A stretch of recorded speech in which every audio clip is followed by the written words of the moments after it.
I'm Brandi Kruse. Coming up today on unDivided, well, it was fun while it lasted. The two other Bob Fergusons have officially dropped out of the governor's race, one of them saying he did so under duress. Meanwhile, we're going to take a deeper dive into the hypocrisy of Attorney General Bob Ferguson's press conference about the whole ordeal. Plus, we're going to be joined by a Bellevue landlord who found himself at the center of an international squatting controversy. That and more coming up today on unDivided. Remember, you can support our show for just $5 a month by signing up at undividedpod.com.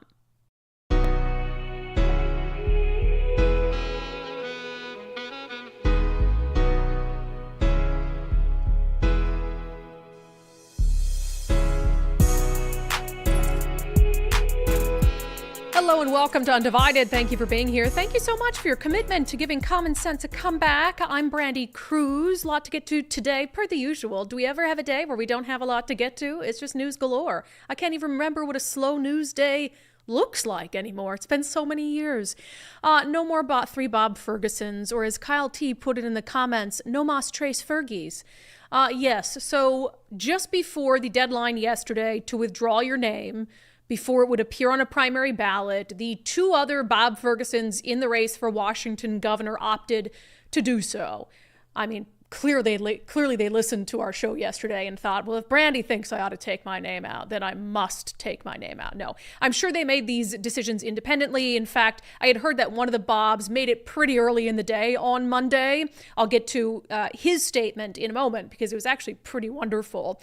And then, of course, Bob Ferguson, the Attorney General Bob Ferguson, let's clarify, came out, had a press conference flanked by a former King County prosecutor threatening legal action, threatening to go after these Bobs if they didn't withdraw their names, threatening to go after Glenn Morgan, the conservative government watchdog who set up this whole thing, and ultimately asking for special treatment from the Secretary of State's office, which we'll get to in a moment. You know, yesterday was Bob Ferguson got his day as the victim. He got his day as the victim yesterday. We covered it. I gave my whole spiel about why I thought the names should be withdrawn and how it was funny, but it wasn't right morally, and it also, I think, would backfire. But now we move on from that, and I want to take a deep dive into some of the things that Bob Ferguson said at this press conference that just show what a horrible leader he would be, who only looks out for himself and only looks out for his best interests and only cares about law and order when he's the one who's a victim. First, I want to read again this, I love this so much. This press release from Bob Ferguson, one of the other Bob Fergusons, the first one to decide on Monday to withdraw his name. Because I love how much this legit sounds like a real candidate. Totally, he was treating it like that. But some of the things he says, I think, are very valid. So this from one of the other Bob Fergusons. Hello, fellow Washingtonians. It is with a heavy heart and under duress that I am withdrawing from the governor's race. For 20 years, I wore the uniform of the U.S. Army and defended this great nation. I am and will always be grateful for the opportunity to serve and work alongside great many Americans that also wanted to protect this country. At the time, little did I know the greatest threat to my family and myself would come from another that also carries my name. Damn, shots fired. After my candidacy was announced, I was faced with harassment and legal action if I did not withdraw from the race. I was publicly labeled a, quote, threat to democracy by another candidate and his supporters. In a typical hypocritical fashion, this other candidate's actions are the true threat to democracy. I believe this shows that the other candidate fears he has not effectively done enough to stand out, or that he thinks voters are not competent enough to think for themselves. The threats made to my family and I, along with these shady tactics used to deliver messages, do not frighten or intimidate me. It is unfair to my family, friends, and supporters to deal with bullish behavior by someone who is too afraid to stand toe-to-toe with me. For that reason, I rescind my candidacy. At this time, I do not offer an endorsement for any other candidate. I hope that every voter will use logic and reason when casting their votes, and that you choose who is best for you, your family, and your values. I feel that the current administration and all associated with it have shown numerous times that they do do not care about the voice of the people. They continuously feed us scraps to keep us content while only pushing their personal agenda. Car tabs, anyone? I do not think that the current Attorney General will be any different as governor. Our state is the finest in the nation, but hangs precariously on the edge of sinking under poor leadership. I wish you all the best and urge you all to make your voices heard. Sincerely, Robert Ferguson. I want him to be governor. I love this. I mean, what a well thought out statement, and someone who fought for the country. And he makes a good point there about he fights for the country, defends the country, and then is labeled a threat to democracy by Attorney General Bob Ferguson. And I've already said my piece on the thing. It was obviously a shtick designed to cipher votes away from the Attorney General. So I don't support it for that reason. But I think he brings up some good points there and Bob Ferguson, when you talk about threat to our democracy. I mentioned it briefly on the show yesterday, but I really feel like I should have hammered it home a little bit more instead of being so sappy and feeling bad for Bob. Where was Bob Ferguson when our right to initiative and referendum was under attack from the Washington State Democratic Party for the majority of last year? Where was Bob Ferguson when we were being protested and harassed for lawfully gathering signatures for a referendum? Where was he when there were tip lines put out encouraging harassment and stalking of signature gatherers? So you say you care about our democracy and protecting our democracy, and you're going to stand up for our democracy when it's at peril, but only, I guess, when it benefits you? That's not someone who I have any faith in as a leader. You know, this is someone who erodes our constitutional rights. Someone who, in the case of Tim Eyman, used every ounce of power and influence and millions in taxpayer funds to go after a political enemy and ruin his personal life and his professional life, and is now, if you read between the lines, probably going to try to do that to Glenn Morgan. So look, is the stunt with the three Bobs bad? Yeah. But in comparison to all the things that Attorney General Bob Ferguson has done or has not done when he should have, it pales in comparison. Truly. So now that this is behind us, I want to focus in on some things that Bob Ferguson said yesterday. I reminded you just before our show came on yesterday, he had a press conference at Kerry Park in Seattle, which I kind of laughed because he was booed at Kerry Park by someone, like jeered at. I'm like, wow, in the heart of Seattle on Queen Anne, nonetheless, Queen Anne Hill, around all the liberal elites, Bob Ferguson got booed at Kerry Park. That was kind of funny. But so a few things. Let me first play this clip where, and he said over and over, I don't want them to be charged criminally. I don't want to go after these other two Bob Fergusons, but I will. Here's the moment. If they do not do the right thing, though, and they are surely aware of the legal implications, we will have no choice but to take more serious steps and ask local prosecutors to do the right thing and pursue further action. So because it's him, because it's his political future in peril, he would, as Bob Ferguson, the Attorney General, who has all sorts of allies in these prosecutors' offices, he would ask them to do the right thing and seek a Class B felony against these Bob Fergusons. An Attorney General, the state's chief prosecutor, who doesn't give a damn about when you and I are victimized, he could not care any less. I think it's very fitting that the sirens are raging behind him. Just a small indicator of what Bob Ferguson and politicians like him have done to this state when it comes to public safety. I go back to Bob Ferguson now all of a sudden on the campaign trail saying he didn't support rolling back police pursuits. Meanwhile, he stayed silent on that issue for 3 years.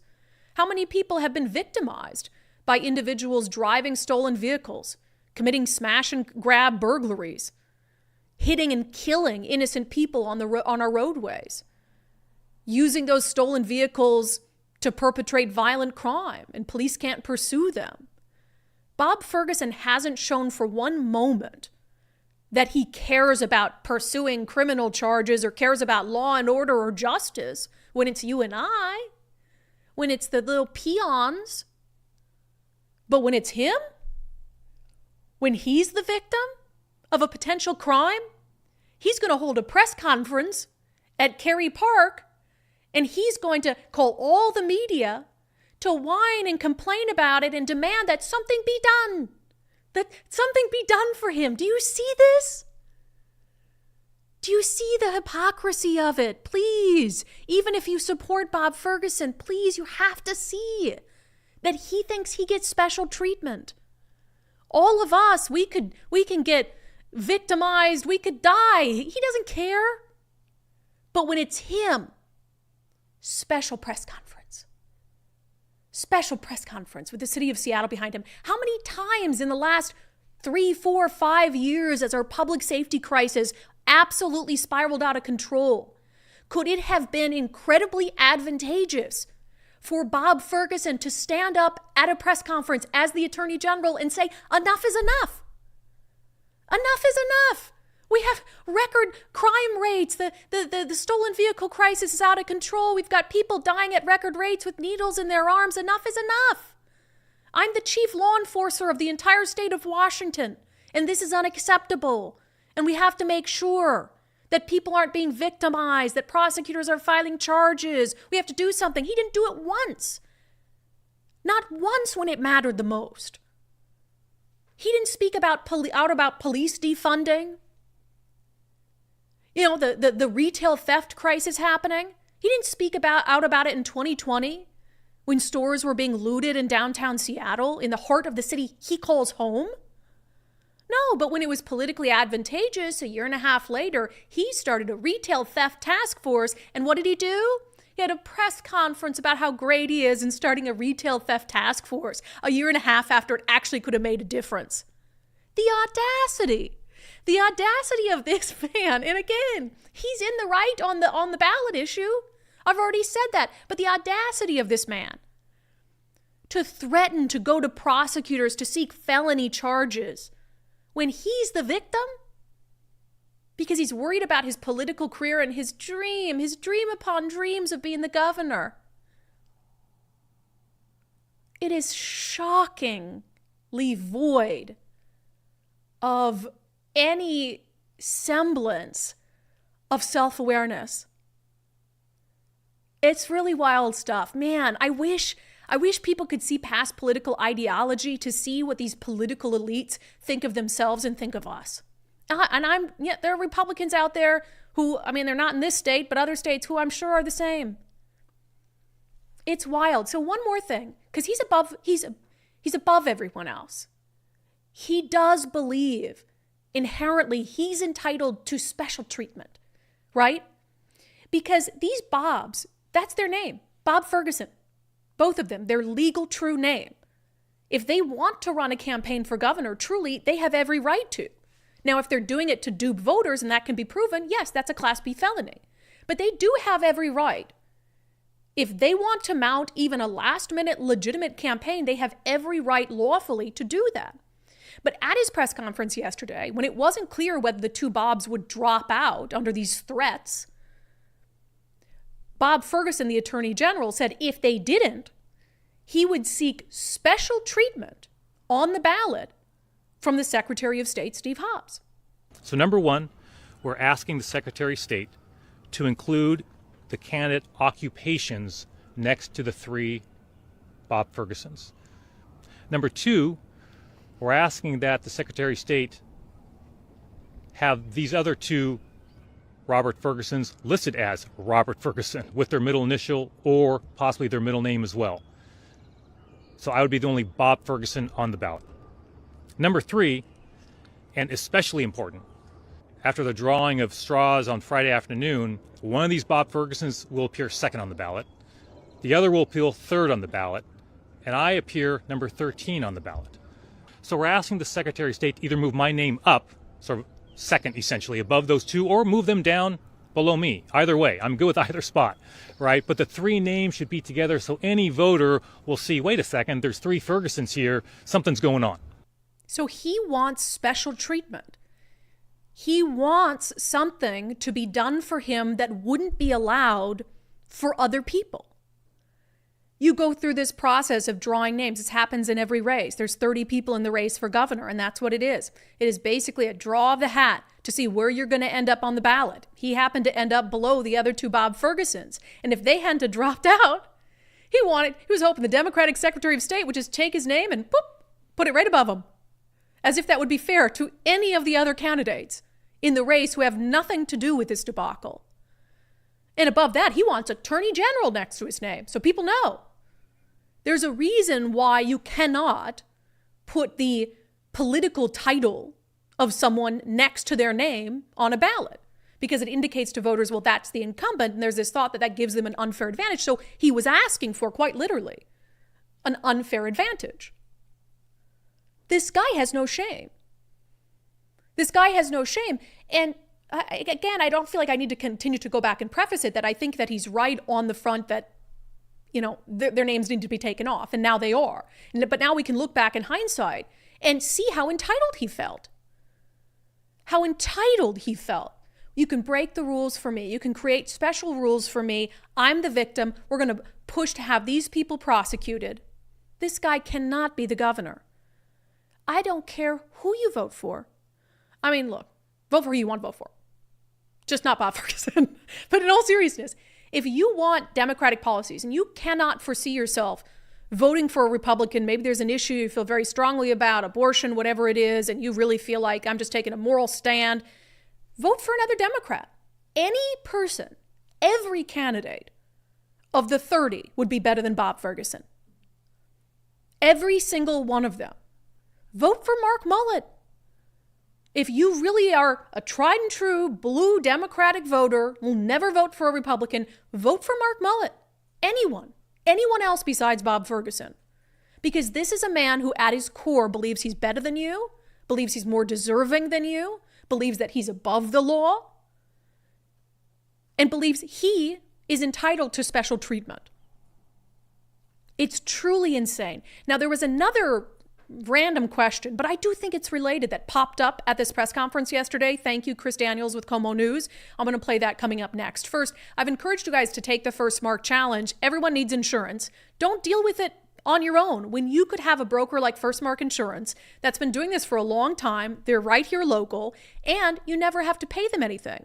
So you're going to have a company working for you every step of the way, helping you make sure you have the right insurance at a price you can afford, and dealing with all your renewals moving forward, keeping you in the loop. You never pay them a dime. It really is a no-brainer. We have heard so many wonderful things from those of you who have taken the First Mark Challenge. Casey in Covington says, thank you for telling us to check out First Mark Insurance. I did the challenge after receiving a ridiculous renewal statement. We made the switch to policies with First Mark and walked away with slightly better homeowners insurance for the same price. And they managed to save us 37% on our auto quote for the exact same coverage. He says right now, every dollar counts. Happy to join the First Mark family. And here's the other no-brainer thing about First Mark.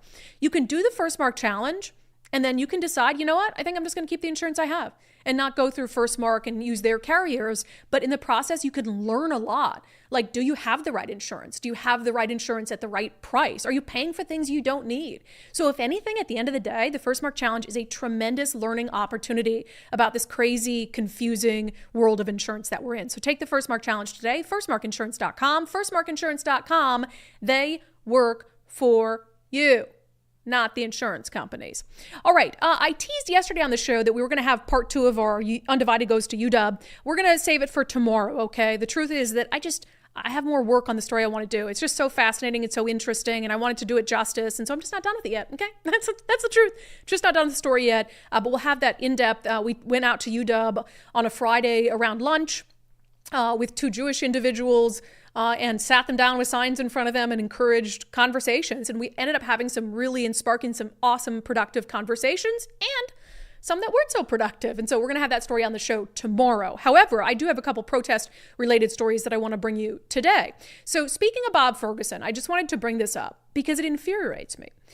So here he's at this press conference. He's got the media assembled, and he believes he's entitled to special treatment. He believes he gets to dictate. And this is a guy who has a terrible track record of transparency, has all sorts of public records, issues, etc. Long track record that has been covered extensively in the media. I'll give the Seattle Times, for instance, credit on that they've held Bob Ferguson accountable for his office and its failure on transparency. But anyway, so Chris Daniels used to be with King 5, now with Como News. He figures that he'll use this opportunity to ask Bob Ferguson a very timely and obvious question, and that is about what's happening on the campus of Bob Ferguson's alma mater, the University of Washington. Here's how Bob Ferguson responded. Oh, we'll talk later then, I'm sure, but give it a try anyway, Chris. You're a distinguished alumni at the University of Washington. You are the top prosecutor in the state. You want to be the governor. You know what's going on at the UW over the last couple of weeks. If you're elected governor, what would you do to find a solution there to make everybody happy? Happy to chat with you separately. We obviously have a very specific focus here. I just will say is, look, as a graduate, all students have the absolute right to attend classes safely and experience a campus environment safely. That's fundamental. That has to be enforced. And so, but happy to have a further conversation with you about other details. But for right now, our focus is very clear, right, on what's in front of us. Yeah. And then he continues to talk about the election issue. So you do realize, as the governor, if you hold a press conference, it's very likely every single time that the media is going to ask you about an unrelated question. And in this case, Bob Ferguson says, oh, well, Chris, I'll talk to you later about that. I'll answer your questions. I mean, students have a right to feel safe, but not willing to condemn, not willing to say, hey, this is an unsafe environment. There's been some anti-Semitism. This is, as Chris pointed out, such a wonderfully worded question, is that you're a distinguished alum. You want to be the next governor. You're the state's chief prosecutor. Anything at all to say about what's happening. And he gives this flaccid answer and then dismisses Chris about, let me tell you, media, what you're allowed to ask about. And you can't ask about that today. It's so indicative of who he'd be as governor. You guys, this would be miserable. This would be miserable. I believe it with every fiber of my being.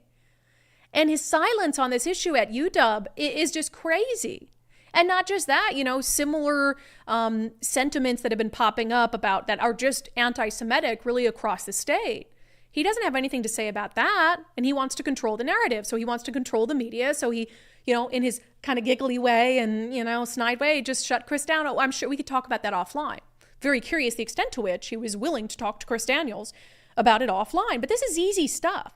Is it not easy for him to condemn like an occupied protest where people can't move freely? He knows what's happening. It's very Jay Inslee a la Chop. Oh, Chop? I haven't heard anything about that. That's news to me. It's like, okay, you're clearly lying because you're a coward and you don't want to talk about it. Can we have a governor who's willing to answer hard questions? Is that really so much to ask? It's crazy stuff. It's such a no-brainer for him too, but it's all political ideology. And I can't anger the far left wing. I need them, and I can't have them going after me like they're protesting Joe Biden. So I'm just going to keep that locked up and just, shut Chris Daniels down. One more protest-related story today. So there's this issue of doxing, okay? I have really split feelings about the phrase doxing and what people consider doxing. I have a pretty high threshold for what doxing means. I think if you are putting someone's home address out there, that's doxing. I think if you're taking a private citizen who, maybe you feel like wronged them, but they haven't been convicted of anything, and you're putting their name, their address, their employer out there in an effort to what? Have them harassed and intimidated and threatened, that to me is doxing. And I'm very much against that.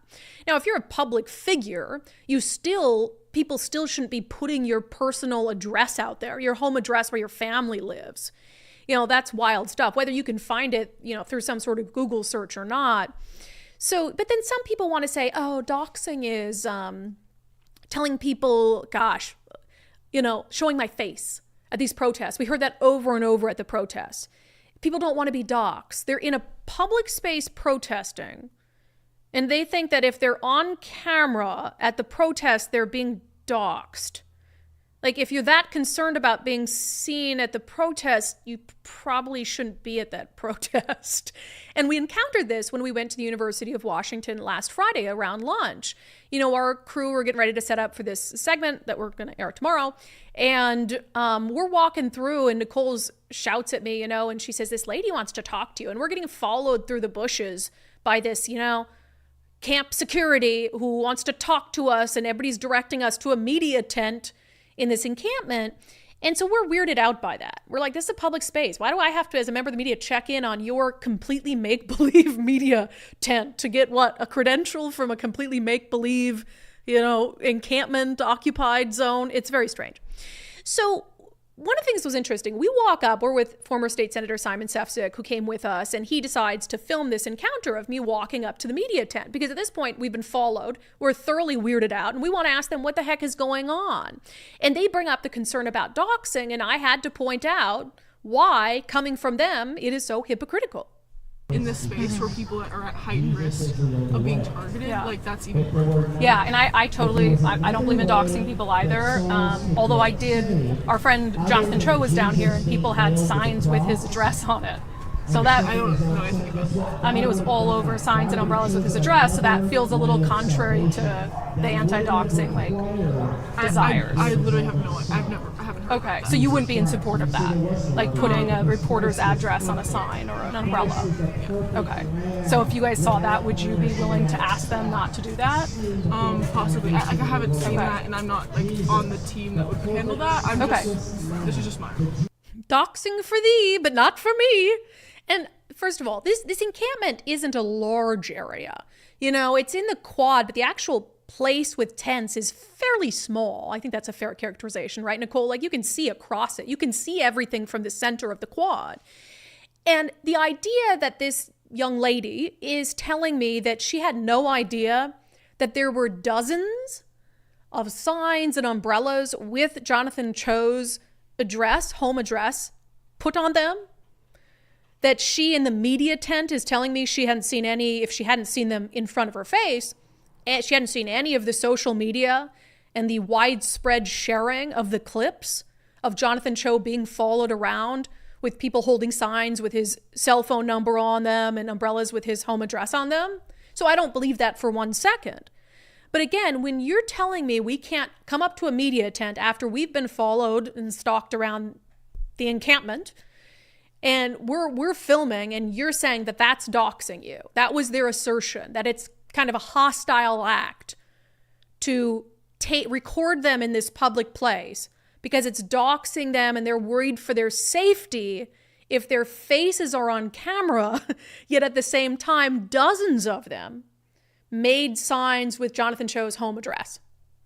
So yeah, doxing for thee, but not for me. Turns out there's a lot of rules that the people in those encampments don't want to abide by that they expect other people to abide by.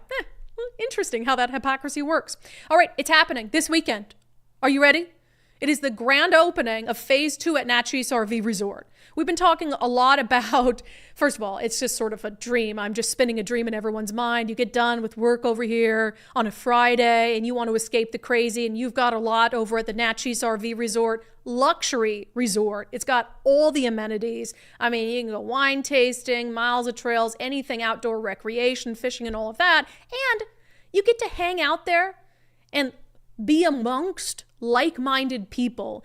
We spoke with Tig, who is with Natchez RV Resort, and we asked him about Phase 1. So when they opened lots for Phase 1, they sold out really quickly, and I asked him, okay, for people who might be interested in buying a lot as part of Phase 2 in the grand opening of that phase this weekend, who would they be living amongst? It's an awesome group of people. I can't say better things. It's all very like-minded people. I'm sure a lot of them listen to your show. It's a lot of people still living and working over here in the greater Seattle area that just want that home base to go to, and they want quality. They want to keep it a resort and not just have it be a park. And it's very tough these days with RVers for them to find a place to go, especially a quality spot.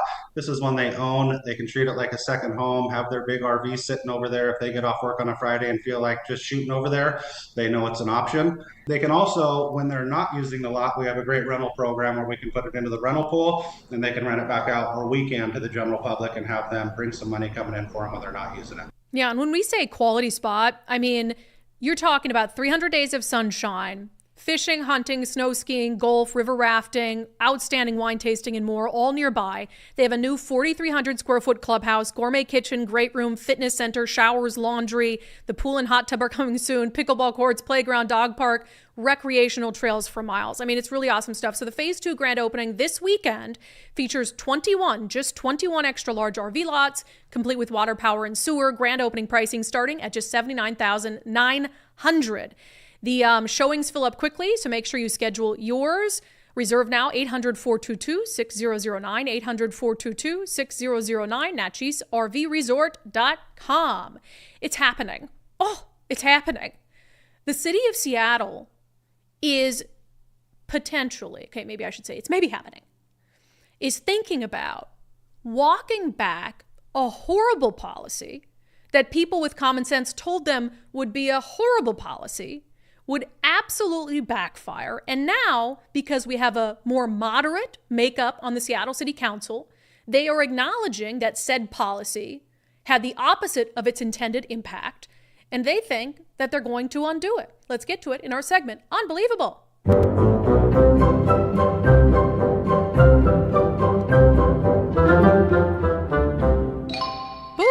So under the more progressive old makeup of the Seattle City Council, of course, they were always about raising wages and increasing taxes, and this will help the working class. And then they didn't consider how some of those policies would actually hurt the working class. Like when you raise wages too fast, too high, you have some employers who aren't making any more money and they have to make a decision, well, I'm just going to cut their hours, or I'm going to have to lay them off. I can't afford to do that, or I'm going to have a robot do their job or something like that. And so then you went from someone who had a decent hourly wage to someone who didn't have a job. And that's the failure when it comes to economics that some of these progressives and even socialists like Shama Sawant would make. And the same on taxation. I mean, it has the same effect on a business. When you target Amazon for taxation and Amazon decides it's going to start moving thousands of jobs over to Bellevue, who are you hurting? Well, you're hurting the entire ecosystem of small businesses that relies on the workforce that Amazon brought in, coffee shops that have to close, restaurants who have to close. So in your, enthusiasm to help working class people with it, which I think is a very noble goal, but you're doing it in a way that's actually going to hurt them. And you had these progressives who just refused to listen to warnings about what would happen. So the same was true with an ordinance that was supposed to help delivery drivers, app delivery drivers. And, you had they've done this for a lot of these types of workers, like Uber and Lyft drivers and delivery drivers like Grubhub. What am I missing? Uber Eats. Is there a big one I'm missing? Postmates. Nobody uses Postmates. Oh. But you know what I mean? To say that, DoorDash? We've got to put all... DoorDash. Thank you. It's DoorDash. Got to put all these rules in place, fees in place, increased pay in place, minimum wage and all this stuff to help these workers, make sure that they can make a living without listening to any of the warnings that, hey, this is going to increase cost. As soon as it went into effect, here's the article from King 5. This was from February of this year. Quote, "It's definitely backfiring. Seattle ordinance intended to help app delivery workers is hurting them." And you had these workers who went from making, some of them quoted in the King 5 story. I mean, they made, do you have a clip of it, Nicole, you were going to play? No. They, were like, here's what I was making before and here's what I'm making after the ordinance took effect. And they're making less money now. And I just don't know who will the progressives believe, if not the actual workers who are being hurt by it?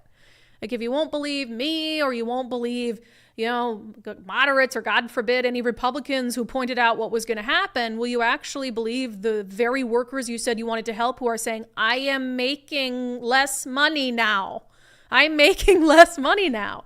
So the new Seattle City Council is apparently willing to actually listen to those workers and to potentially undo some of the damage that's been done. And look, before I get to this story, this is all we should expect of people who are in positions of power and in politics. I'm not expecting you to be perfect 100% of the time. I'm not expecting that you won't make mistakes or pass bad policy. But when it's clear that your policy is hurting people, isn't having the intended impact, do you have a willingness to take a step back and acknowledge that? Are you willing to admit a mistake? Are you willing to take steps to fix a mistake? We went through this with the police pursuit law. There were some Democrats who voted to restrict police pursuits in 2021 who came out and said, I was wrong. State Senator Mark Mullet was one of them, who's now running for governor, who said on the floor in front of everyone, I was wrong and we shouldn't have done that. And I want to help undo it. And he did. So that's all I ask. I don't have to agree with you 100% of the time. So this is really, really good that they're considering it. And I think shows the fact that even when you have different shades of blue in Seattle, just getting a few more moderates, business-minded people in there can really make a hell of a difference. So this from our friends at the Center Square: rollbacks to Seattle gig worker minimum wage law to go before full city council. Council Bill 120775 would remove minimum wage adjustments, reduce the per mile rate, and remove the mileage factor from the current minimum wage law, resulting in a minimum payment standard of $19.97 per hour, along with 35 cents per mile for engaged time while driving. Tips would not be included in the minimum payment. The bill would not repeal the minimum wage for gig workers, which is set at a guaranteed gross minimum wage of $19.97. The original pay up ordinance set the minimum wage for delivery drivers at $26.40 per hour without the inclusion of tips. This is from the Seattle City Council President Sarah Nelson. Quote, "This law is clearly not working," she said in a committee meeting. She said the new council bill is an effort to reverse the bad outcomes caused by a flawed law and catalyzed by network companies imposing a new so-called regulatory fee, which caused a drop in customer orders. Common sense stuff. Sarah Nelson sees what's happening, and now she's trying to fix it. All right. And again, that's all you can ask. I don't know if this is going to pass, but I have to imagine that given the statistics, Center Square reported that DoorDash said in a 6-week period after the law took effect, the city retailers earned roughly $7 million less than expected. Because it's not just DoorDash, right? We're talking about all of the restaurants that use DoorDash, and they might not have people coming into their brick and mortar, but they've been able to increase their revenue through DoorDash orders. But then when you hit them with like a $5 fee or more, people start to realize that, hey, maybe my order of that pad thai isn't worth $97 to get it delivered to my door.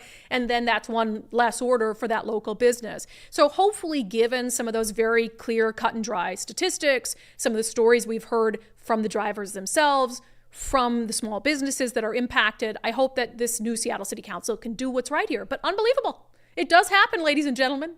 It does happen. You have even hyper-progressive cities like Seattle that realize, like, well, maybe we did something wrong. Let's make it better.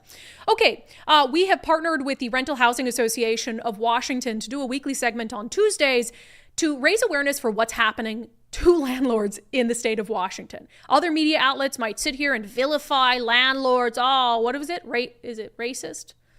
Racist? Oh, you can't say mom and pop landlord, because that's racist. Right, yes. yes. No, you won't hear any of that on the unDivided podcast. Landlords, which they call housing providers, they provide a very important service to the state of Washington. We complain all the time about a lack of affordable housing. Well, all of these laws that have, in my opinion, vilified landlords, made it very difficult for them to earn a living off of 1 or 2 rental properties that they might have, but also have left some of them in situations where they have someone who is able to take advantage of the system to stay in their units for a year or more and not pay any rent, and have their lawyer paid for by the taxpayers, be bailed out by the taxpayers. And so what we want to do through this segment is really encourage people that, and landlords, small landlords in particular, you can stand up for yourself. You have to stand up for yourself and push back against these insane policies. A landlord who has done that, perhaps better than any that we've seen, is Jaskaran Singh. So Jaskaran Singh, his friends call him Jimmy. You might recall we've covered this a bunch. He's got a house in Bellevue he rents out, and there's been a guy living there, squatting there, that's just what I call it now, for 2 years without paying rent, Sang Kim. And Jimmy got so sick of this, and his friends and neighbors got so sick of this, because Sang Kim has done this before. He's like a nightmare tenant, that they started holding protests every single Saturday outside Sang Kim's house, trying to shame him into either paying rent or leaving. So Jimmy agreed to join us on the show today to talk about a recent check he was given that was supposed to cover back rent, but also about what is happening right now at that property and his just general frustration with some of these laws and regulations. Jimmy, welcome to Can I call you Jimmy? Yes, that's my nickname. My friends call me Jimmy. It's not the American name, but it was from India only. I brought it here. Yeah, well, I like that, but it's Jaskaran, right? That's how you pronounce your Yes. name? Gotcha. Yeah. So you are not going to have a protest this Saturday, correct? The protests are on pause indefinitely? Not sure yet. Oh. Like, he didn't pay rent this month, and we gave him a notice on May 6th. I'm not sure what to do. And I have been sending the email to all the leaders almost 2 years now. I'm not getting any response. Only few replied. Few are saying, sorry, it's happening to you, but nobody is ready to take responsibility. I went to Olympia. Olympia say it's a legal matter. When it go to commissioners are saying you should go to Olympia and tell them your story. System has been upside down. I moved here, like I got my citizenship last year, and this country, I'm very thankful to this country. It has given me lot more than I expected. Lot of love, lot of friends, and I I'm a regular American guy. I love hiking, biking, snowboarding, and regular things. And I have two boys and a dog, and we are happy family, and we need basic things: safety, protection of our assets, and law and order for equal for everyone, justice for all. Yes. Not too much to ask for. I did not realize that. I did not realize he had not paid rent this month. So you go through this 2 year ordeal. You get a check cut to you to cover back rent, correct? And you've cashed the check, and the check cleared. Yes. And it's that was paid by whom? King County Bar Association. Let's talk about that before we talk about what's going on now and what do you do moving forward. So you get this check after 2 long years of dealing with this. What was the check? How much? It was 47,000, and which we add 4,400, which is April rent, so around 52,000. And did that cover what was owed? It covered 11 months rent, and last year also. It's happening second time. This will be his fourth eviction case I'm filing. Wow. So this is not a first landlord issue. He has done to previous landlords, and he openly said in the video that I don't understand the system here. I totally agree with him. I don't. He taught me how the system works here. And I am shocked that nobody is raising the voice. I have been reached out from all over the United States. Everyone in our temple at my work, I'm getting a support from everyone. And this is a shock for me. Yeah. So it's the second time the King County Bar Association has paid his tab? Yes. How do you feel about that? Because obviously you want to be made whole. You know, you're owed all this money. But the fact that, and I assume that they're writing that on behalf of the King County Housing Justice Project, which gets taxpayer resources. So how does it feel to get the money from them and not from Mr. Kim? So the response I get from the leaders is it's a personal matter. It's not a personal matter. I am individual. I'm paying my lawyer. Every time I call him, it's charged. And they're breaking my family, breaking me, and they're saying, and they're protecting. With my taxpayer money, they paid my rent. With my taxpayer money, they paid his lawyer. With our taxpayer lawyer, his utilities are paid. With our taxpayer money, he's getting groceries. I don't know what crime I did. I was a tenant too for 6 years. I worked hard and I bought my first house. Then we worked hard second and third.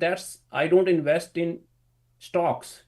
That's a basic. I invest in real estate with my partners or my friends. So that's what America is: to work hard, live your dream, enjoy your life, respect all cultures. First Amendment, like the freedom of speech, freedom of religion. That's what my principles are. You know, and now he's had this back rent that's been paid for him by taxpayers, essentially twice. And now you're saying he has not paid. It's May the 14th. He has not paid May rent. Do you think he's just been taught that, hey, I don't have to pay rent because nothing will happen and someone will pay my bill for me? Yes, he knows. His family knows. I don't know what's supporting him. How can a normal person live like that? What message he's giving his kids? What is the message he's giving to a neighborhood, school? It's all full of lies. There's no common sense. I'm not There should be a difference between right and wrong. That's it. There was a 2 anti-harassment case against me. Asking a rent, I don't want to see him whole my life. Leave my house and go away wherever you want to live. I don't know. So And you held these protests that, neighbors and friends came to, and also people who didn't even know you, who were just frustrated for you, that had been coming Saturday after Saturday. And there were some on the left who said, oh, this is harassment, this is too far. Did you have politicians who asked you to cease and desist those protests? uh, yes, they were saying that it's the same answer. It's a legal matter and we should go through a legal channel. I was telling the legal system is broken. There's a flaw in the system. People are milking this system and we need to stop that. We should give a strong message. Only people who need help from the domestic violence or the divorce, any kind of, I want people healthy life, good work culture. I want wish good for everyone. But only people who need should be given money, not the people who intentionally exploit. It's a crime. Basically, he's stealing my money, stealing our taxpayers' money. Yeah, And it's shocking that it's not considered a crime, isn't it? yes, I'm shocked. What's going on? Like, yeah. It's wild. So, you're in the process of deciding how to proceed from here, right? Because he hasn't paid rent yet. So you haven't decided what to do now? No, with all that things, like I'm a human services chair for City of Bellevue, and I met city manager. I have given multiple testimonies to Bellevue Council, and I have went to testimony to King County Council also, and so I have knocked each and every door, and I'm so frustrated. But with that, I'm motivated also. I want to change the system. I'm standing against this injustice. I want to, I fighting for my children's future, for the future of this country. I have to rise and I'm fighting. Last week I filed for the state Senate. I'm running for this and it's a lot of work. It was a little bit of rift on our family that which path I'm going, but I was saying, who else will do it? Yeah. If I can't always say that, okay, I'll support you, go ahead. People are busy with their life. People don't want to come forward. They I don't know what's going on, but somebody has to change. And I want to give them a message that don't take immigrants for granted. Don't use our vote. Don't take us for granted. And we need better schooling. We need better law and order. We need a system for which we came here, and we love this country. I love all faiths. I respect freedom of speech, and I stand against injustice they have done to me. How much do you love that guy? I cannot believe we haven't had Jimmy Jaskaran sing on sooner. Just everything he says, and also when we talk about immigration, that's the kind of immigrant I want in this country. Someone who just got his citizenship a year ago. He's volunteering with the homeless. He's going down to Olympia to testify about bills that impact his life. He's running for state senate. He's holding these protests. He's speaking out about what's happening and the wrongs, not just on landlord issues, but in other areas like public safety and education. This guy, he makes me feel like I'm not a good American. Like I need to be doing more. I applaud him for doing something that's difficult, and that is putting yourself out there. And what he went through, it is theft. I mean, 2 years without rent, and then it's the taxpayers who have to cut the check, who, we don't have to, but who someone decides we're going to have to pay for this guy's back rent, not once, but twice. And now he gets $50,000 in debt wiped from his record, courtesy of the taxpayer, and he doesn't even pay rent in May. This is what landlords in our state are dealing with. This isn't right. I would hope that the vast majority of people with common sense, left, right, and center, understand that this isn't right and it needs to be rectified. We can't have these eviction backlogs going on for so long that somebody could be stuck in this situation when it might be their only source of income in retirement. We have to fix this. And I'll also say, because we do this segment with the Rental Housing Association of Washington. So Jimmy wasn't a member, but he's now going to be a member because he knows all the work that the RHA has been doing and how they help landlords make sure that they have the resources that they need to be able to avoid a situation like this or get out of a situation like this. So this segment was brought to you by the RHA. If you're a landlord, I want you to have this tool at your disposal. It's like $260 a year to be a member of RHA. So you can sign up rhawa.org, rhawa.org. So now because of ordeals, we've spoken to 2 landlords who were like, I wish I would have joined RHA sooner and had a little help on my side because Jason Roth over in Seattle said the same thing. So rhawa.org. Love Jaskaron. Man, we need to have that guy back on. Just insane what's happening. And maybe they will protest again this weekend because the guy hasn't paid rent and we're almost halfway through the month. But also, what are you spending your money on then? It has to be that he has the money. He just knows he doesn't have to pay. Oh, cars. Have you seen because his cars? He's got cars and stuff. And like you're living, I mean, you have jobs. He said that he was out of a job because of COVID, but it's been, a long time since then. So you're just deciding not to pay. You had $50,000 wiped clean. You're just deciding not to pay. And we can't have laws that allow that. We can't have laws that protect him and don't protect someone like Jimmy. It's just insane stuff. All right, but speaking of, we know Jimmy through Wes Jones. So Jimmy's ordeal was happening. Our friend Wes Jones, who sponsors the show, was on talking to us about it. So it's all just a little interconnected world. We talked to a couple Wes Jones clients, Bryce and Carla. They sold their Bellevue home to move to Florida. God bless them. I hope they're having a wonderful time. And we asked them to tell us a little bit about the experience of working with Wes and his team. Bryce said that Wes, they sold their home in January. They weren't sure how much they were going to get for it with interest rates, but Bryce says that Wes helped them get what they wanted by teaching them how the pricing works when you go to sell your home. Bryce, what was it for you? Just his attention to detail. He was extraordinarily detailed, and he knew our neighborhood and our properties in the neighborhood very well. He gave us a really great comp plan, showed us what other properties were selling for, and most importantly, he helped us to understand the dangers of overpricing. And we thought what we knew we could get for the property, but we didn't, at the same time, he breathed an air of reality into us, said, look, guys, you want to get that out of the property, you're going to need to start at a certain point, and you're going to let the market come to you.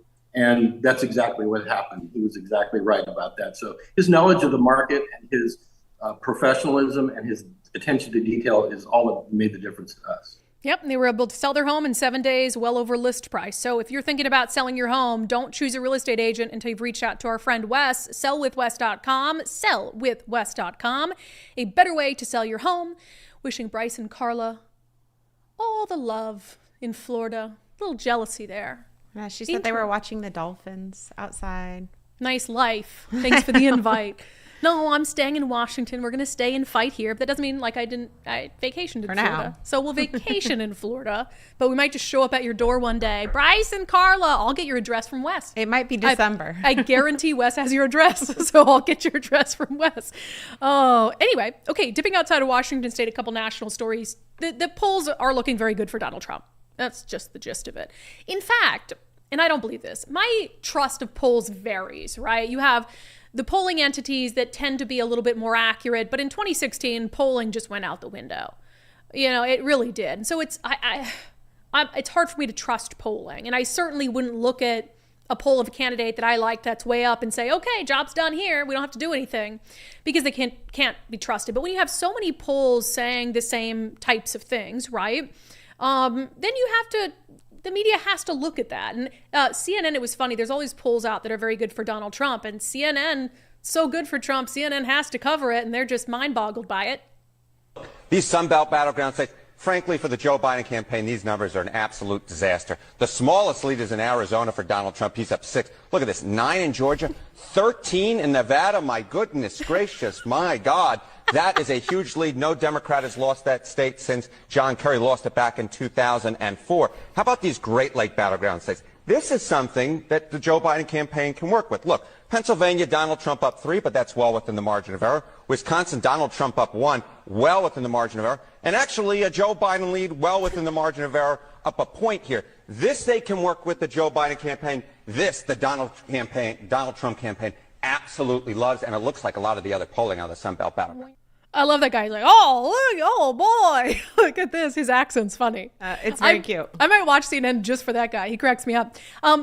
Look, things can change. Obviously, Democrats always cook up something to be a shiny object and distracting object. I saw a poll the other day that was shared by a poll aggregate that just pushes out polls online that Donald Trump is winning in Washington. And I'm like, that's how people lose trust in polling. Donald Trump is never going to win in Washington. And if I'm wrong, if November, whatever, what day is the election this year? Does it land on the 6th, 7th? If I'm wrong, I'll buy you all a steak dinner. Ooh, at Daniel's. Okay, we could have a little steak set up here. Every single one of you. I mean, he's got you maybe voting for him. I'd have to really cash in some savings in 401k to buy you all a steak dinners at Daniel's. And then after that, I might need a place to live because Mike and I will probably have to sell our house to pay for it. So can I live with you? And that's when I go see Carla and Bryce. Yeah. So Donald Trump's not going to win in Washington, but those are pretty consistently bad numbers for Joe Biden. I think people lie to polls now. I think people just don't take them seriously and they lie. But I think that Washington one must have been done by Semi-Bird's people. Yeah. That sounds like one of their polls. It was funny because then Semi-Bird had put that poll out and saying, this matches what our internal polling is saying. And I'm like, Twitter okay. poll? No, listen. Like, okay. Semi-Bird, if you had an internal polling that said you were up like 70, with 73% or something crazy, you'd release it. That would no longer be an internal poll. That would be an external poll that you'd be putting out there. And no, the straw polls don't count. I'm sorry. We don't we don't decide elections based on how many of 13 people who showed up to an event put a straw in a bucket for you. I just don't. Anyway, but if you did, that's fine. Like, you do you, Yeah. I support your right to vote for whoever tickles your fancy. I kind of wish that Ferguson and Biden were doing a little bit better, because I think it kind of, people tend to relax and not, forget to get to the poll that day because they're so, assured that their candidate's already a shoo-in. Right. Just don't worry about it. I think that's what happened with Hillary. Just fine. Hillary voters, for sure, had to be a touch of that, because all the media was like, no, not going to happen. 1% chance. I really think people underestimated how much people despise Hillary. Hey, I voted for Hillary. Yeah, I wouldn't shout that to the masses, sister. Well, who cares? People know. First of all, people know that I have come a long way from the brainwashing that I had when I got out of college and was in liberal media. So it's fine. I'll admit it. Like, I voted for Hillary Clinton. Either you'll take me as I am or you won't take me at all. A lot of people in the chat saying, I'm in for steaks. But remember, that's if Trump wins Washington, which isn't going to happen. Hey, what? You've challenged us now. Give us hope. We're going to try. Yeah. We want some steaks. You know how expensive Daniel's is? Like, Mike and I went there for was it an anniversary or something? It was like $350 for two of us. I know, you probably should have just said, I'll buy you steaks, and not specified where they were coming from. Daniel's. Maybe through this we can get Daniel's to be a sponsor on the show. There we go. Because that's a sponsor I'd want. Yeah. I wouldn't even take money. I would be like, free meals. Just steaks. Just feed steaks, us. And mashed potatoes, because I don't do anything without mashed potatoes. Wow, we're super off track. UNC Chapel Hill Board of Trustees has voted, get this, to divert DEI funding and redirect it to campus public safety. Man, see, common sense prevails. We just need little wins. Little wins turn into big wins. So little wins, especially on any college campus in the entire country, is a very, very good thing right now. UNC Chapel Hill Board of Trustees has voted to divert $2.3 million away from DEI programs and into public safety. The unanimous vote occurred at a special Board of Trustees meeting Monday. It's unclear if the diversion of funds would lead to layoffs. One can only hope. Marty Kotis is vice chair of the board's Budget and Finance Committee, which initially introduced and passed the Flex Cut Amendment. Without citing specific examples, he called DEI programs discriminatory and divisive. Wow, you don't say. Quote, it's a shame that the town of Chapel Hill refuses to aid our local university police when called upon, said the chair of the Budget and Finance Committee. The $2.3 million would be added to help what is probably a budget issue with respect to how much we are having to spend on law enforcement right now. I mean, look, and you look at it's discriminatory, it's divisive. As a university, you should be able to carry out all the fundamental underpinnings of what you claim DEI is about without having DEI departments and DEI agencies and actively discriminating against people. You want a welcoming campus environment where it's a meritocracy, which we should all want in this country, where people gain admission on the merits of their academic achievements, even their athletic achievements. There are a variety of reasons why someone might be a fit for your university, but DEI and paying someone six-figure salaries to make sure that your university is acting more racist towards white people is insane. And I'm glad that some universities are starting to realize it. All right, we'll get to questions and comments in your daily show poll coming up next. First, we played a clip on the show last Thursday of Jared Bernstein, Biden's chief economic advisor, being asked about something called modern monetary theory. And it was being shared all over the internet because he seemed to have no clue what he was talking about, which isn't a surprise because he got his bachelor's degree in music and then he went on to be Biden's chief economic advisor. But this idea of modern monetary theory and this debate over it is interesting. It's the idea, generally speaking, that the U.S. just prints its own money, so why do we even borrow in our own currency? Why don't we just eliminate our national debt and print our own money? There are people who actually support doing that and don't understand what the consequences would be. Our friend Zach Abraham with Bulwark Capital understands those consequences very well. So MMT suggests that rather than using interest rate policy to rein in inflation, you should use tax adjustments up and down. They probably have a point about that. But then they go on to say, this is the way it works. And you go, no. This is the way it works when you're the world reserve currency. Okay. The problem is this will be what gets you from being or gets you kicked out of being the world reserve currency. And when you're not the world reserve currency, you're going to have some problems on your hands. It's sort of like the guy that jumps off the 100-foot skyscraper and you ask him in the middle, how are things going? He's halfway down. He goes, so far, so good. Right? Yeah. Now, we all know 50 floors down, he's going to have a rude awakening, but that's kind of that cognitive dissonance in the middle where, everybody's like, hey, it's not bothering us so far. Yeah, not bothering us so far, but it will. Look, if you want someone to manage your retirement, make sure your retirement isn't overexposed to risk, who actually has a brain and sees these things for what they are, I recommend Zach Abraham and his team at Bulwark Capital. He also hosts the Know Your Risk Radio podcast, knowyourriskradio.com, knowyourriskradio.com. I suggest having a free portfolio review with Zach and his team just to make sure you're not overexposed to risk. You only get one retirement. You do not want to put it in jeopardy. So you can schedule that free risk review now at knowyourriskradio.com. That's knowyourriskradio.com. Investment advisory services offered through Trek Financial LLC, an SEC registered investment advisor. Investments involve risk and are not guaranteed. Past performance is no guarantee of future results. Okay, I put a little saucy daily subscriber show poll in today just because I was pondering it. We have been critical of the media, and I'm always uber critical of King 5 News. And I wondered if you guys feel the same way, if any of that, if my perception is tainted by having been in that environment. And also sometimes we refer to reporting from local TV stations. We try to do that as little as possible. But I asked you guys, here's really stirring the pot in our daily subscriber show poll. Which Seattle-based TV station do you believe is most credible? King 5, Cairo 7, Como 4, or Fox 13? What I found interesting, which is oftentimes not the case, across all three, Nicole, of our subscription platforms, Patreon, Locals, and X, yes, everyone put them in the exact same order in terms of credibility. Do you want to guess the order? From least credible to most credible. What do you think? From least to most. Oh, I'm going to get in trouble for the middle probably. But King, Cairo, Como, Fox. 100%. That's what everybody did. Which I am not sure between Como and Fox. I think Como's been doing some pretty good stuff. But Fox tends to care a little bit more about public safety coverage, which is David nice. Rose. We all love and trust David. We all love David Rose. He's going to tell it as it is. So yeah, that's the order every single subscriber platform put it in. King least credible, then Cairo, Como, Fox 13 News. Let's read a little bit of what you had to say, shall we? Kevin Knowles says none. They all have an agenda to spread propaganda.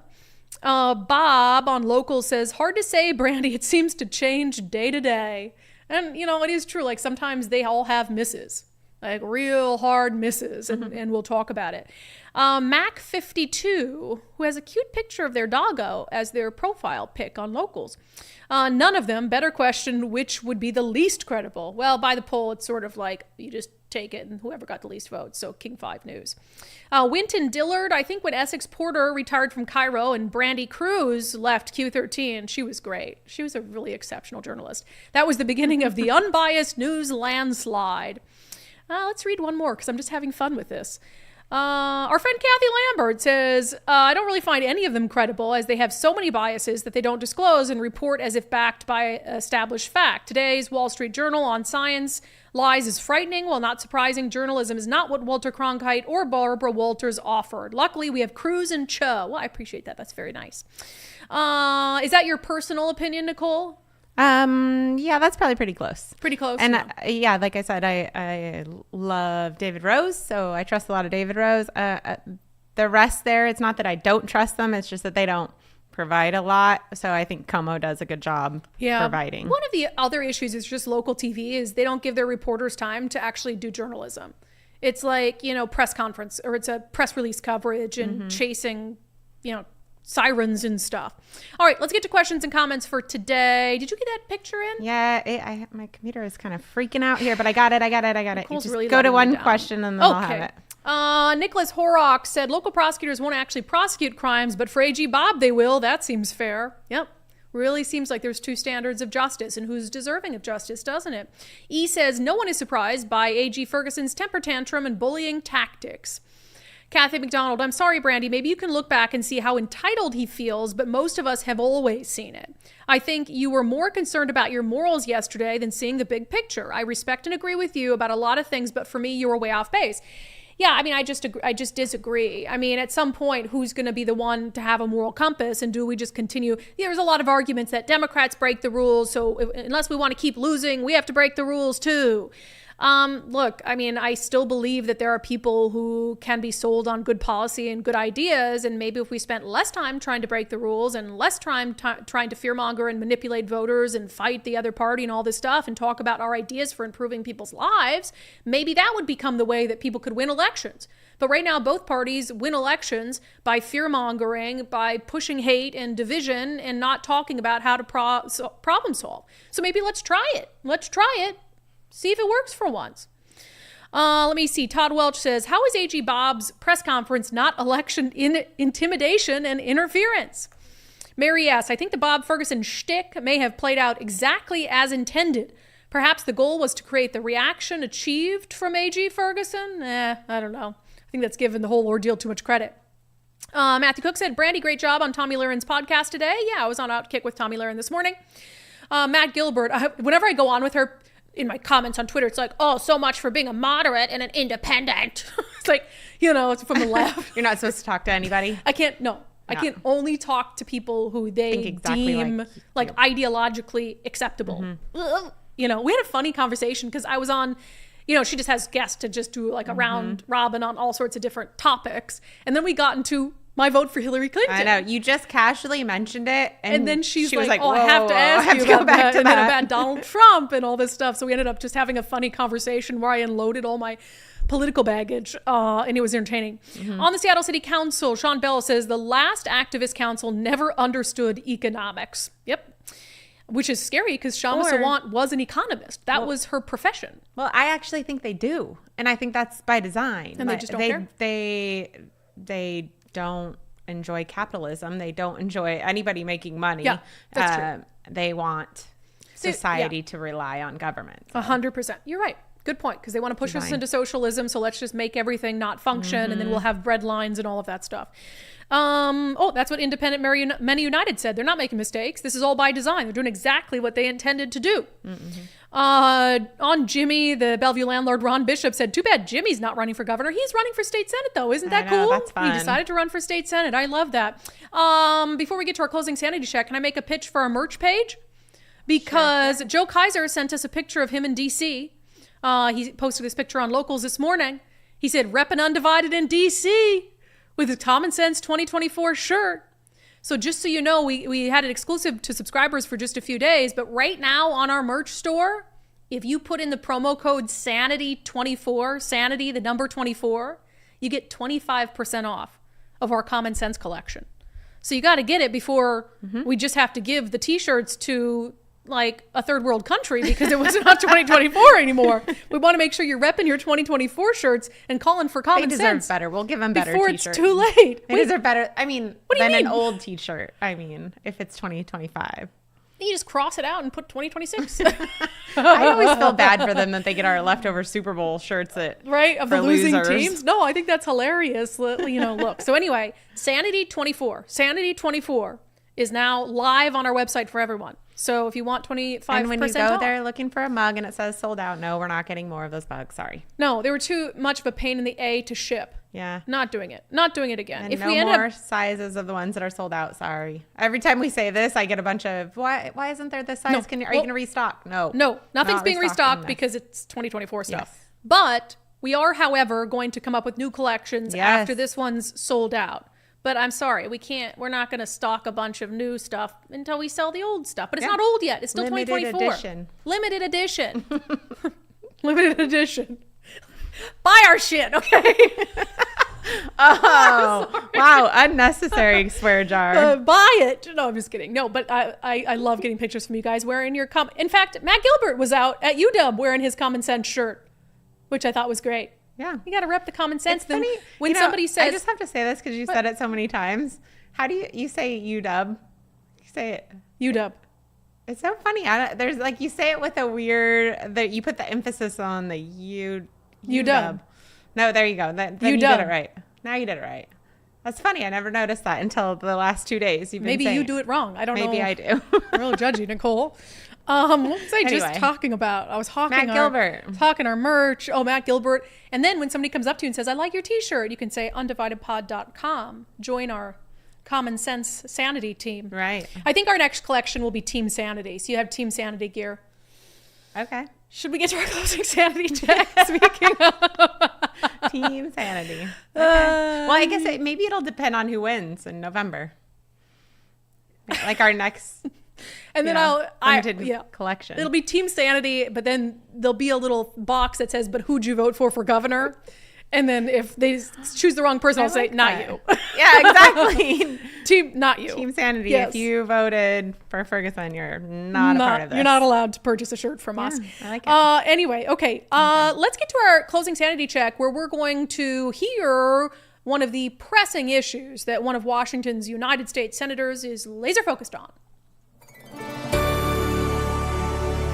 I had to laugh because I saw this clip sent out from our friend Representative Travis Couture, who said our state is in the midst of several crises around out-of-control crime, cost of living, housing, drugs, homelessness, and childcare. And Senator Patty Murray is tackling menopause awareness. Menopause is not a bad word. It's not something to be ashamed of, and it is not something Congress or the federal government should ignore. Menopause is something that every woman goes through. So there's no reason that any woman should feel like she's going through it alone or like she can't find reliable information or the healthcare answers and options she needs. And there is no excuse for shortchanging this issue when it comes to federal dollars.